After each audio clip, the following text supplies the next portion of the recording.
ফাতেমার চোখের মধ্যে পানি ঝরতেছে। নবী জিজ্ঞেস করে, ফাতেমা রে, কেন এইভাবে কান্দো? আমার নাতিরা কই? দুই নাতি না দেখলে আমার শান্তি লাগে না। ফাতেমা বলেন, বাবা গো, আমি কাঁদতেছি কোন ব্যথায়? ঘরের পিছনে যাইয়া দেখেন গো বাবা, আজকে 3টা দিন পার হয়ে গেল, আমি ফাতেমার চুলায় আগুন জ্বলে না।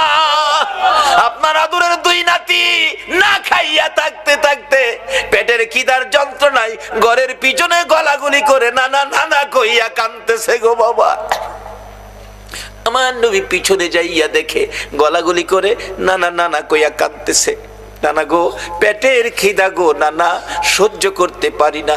আমার নবী বেরিয়ে গেলেন। ঘুরতে ঘুরতে যাইতে যাইতে একটা ইহুদির বাগানে আমার নবী চাকরি নিলেন। কুয়ার থেকে পানি উঠাবেন, গাছের গোড়ায় পানি দিবেন, পানি উঠাবেন, 1 বালতি পানি 8টা, 1 বালতি পানি 3টা করে খেজুর, এইভাবে 8 বালতি পানি উঠাইয়া হাসাইন হুসাইনের মায়ায় আমার নবী বাগানে চাকরি পর্যন্ত নিয়েছে। এই ভালোবাসার হাসাইন হুসাইনে কষ্ট পাবে, এই কাজ আপনারা কইরেন না। আমার নবী 8 বালতি পানি উঠাইয়া 9 বালতি পানি বুড়াইয়া টান দিলে রশি ছিঁড়ে বালতি কুয়ার ভিতরে পড়ে গেছে। ইহুদি দৌড়াই আসছে, পানি উঠাও, পানি উঠাও। রশি ছিঁড়ে বালতি পড়ে গেছে, কি দিয়ে উঠাবো? ছিঁড়ে গেছে। হ্যাঁ না, তুমি ছিঁড়ে ফেলছো? আমার নবীরে কয়, নবী বলে ছিঁড়ে ফেলছে। আমার নবী বলেন, ইহুদি রে, আমি ছিঁড়ি নাই, ছিঁড়ে পড়ে গেছে। এই পর্যায়ে 1 কথা 2 কথা রাগ হইয়া নিষ্ঠুর ইহুদি, যেই নবীর চেহারায় জীবনে কোনদিন মশা মাছি বসে না, আমার নবীর গাল মুবারকে ইহুদি থাপ্পড় লাগাইয়া দিছে।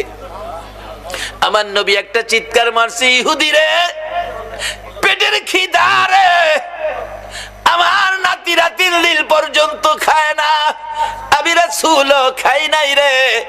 3 দিন না খাইয়া গালের গোশত শুকাইয়া গেছে রে ইহুদি, আমার গালে থাপ্পড় দিছস, বল তোর হাতে ব্যথা পাইছস নি? ইহুদি বলেন, কার গায়ে হাত তুললাম গো? আমি মারলাম, আমারে জিগাই ব্যথা পাইছিনি? আমার নবী ডাকে, এরে ইহুদি, আমার 8 বালতি পানির বিনিময় 24টা খেজুর দিবি? হ দেব, দে। আমার হাসাইন আর হুসাইন কান্দে পেটের খিদায়। 24 খেজুর লইয়া নবী রওনা হলেন, চলে যাবেন নাতিদের খাওয়ানোর জন্য। আমার আল্লাহ কয়, জিবরাইল রে, আমার বন্ধুর কানে খবর দে, বলদু যেন কুয়ার ভিতর থেকে বালতি উঠাইয়া দিয়ে আসে। জিবরাইল ডাহে, হুজুর যাইতেছেন গা? হ। বালতি উঠাইবো কে? বালতি তো কুয়ার ভিতরে সিরা পড়ছে, কিভাবে উঠাবো? কিছু তো নাই, উঠাবো